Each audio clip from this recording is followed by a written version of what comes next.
Welcome to MDS Conquer Online Finish Line course. For the first MDS students regarding the paper 1 orthodontic subject, I myself Dr. Satyusha Sri, consultant orthodontist, team MDS Conquer.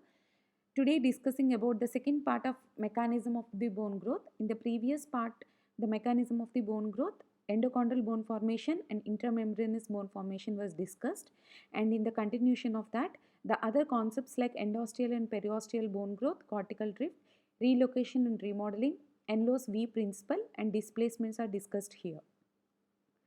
So coming to the bone growth. Growth of the bone, that means the maxilla or mandible, how they grows. Either direct bone growth by deposition or resorption, or displacement of the entire bone because of the growth of other surrounding structures.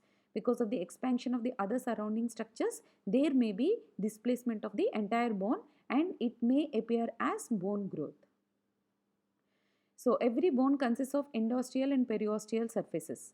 Either of the endosteal or periosteal surfaces will be resorptive or depository. So half of the surface will be resorptive, half of the surface will be depository.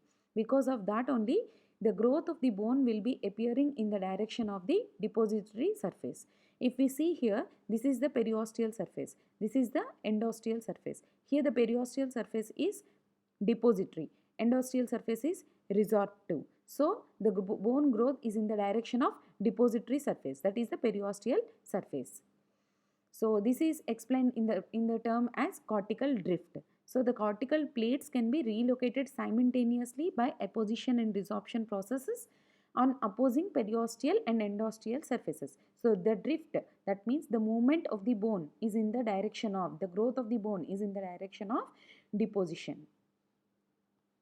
So next comes the relocation. So cortical drift can be considered as a direct bone growth, whereas the relocation, that means the bone deposition may cause change in the place of the bone. That change in the place of the bone is known as relocation. This may be because again because of its own growth or adjacent structures. Okay, but because of the change in the relocation, again the bone remodeling should be done in order to adjust the place. So again the change in the shape and size of the bone will takes place. So change in the location because of the direct bone growth is known as relocation, and change in the shape and size of the bone is known as remodeling in order to adjust in the new place.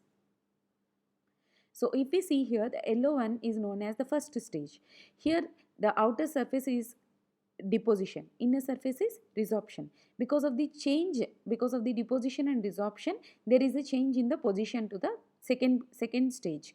In the second stage, as there is a change, there is also a change in the size of the bone and also the shape of the bone. And in the third stage, the location is also changed, the size and shape is also changed, and there is an increase in the bone growth because of the deposition on the outer surfaces. So this is the change in the location is relocation, and the change in the size and shape of the bone is known as remodeling. And most of the craniofacial regions are in the form of V. Because of that, they mostly follow the V principle. This V principle, outcome of these growth processes is enlargement is in the overall size of the V-shaped area can be seen, and the movement of the entire V structure is towards the widened end of the V, and also there is a continuous relocation. So Enlow's V principle states that there is a deposition on the inner side of the V, the two arms of the V, inner side of the V, the deposition takes place, and resorption at the outer end.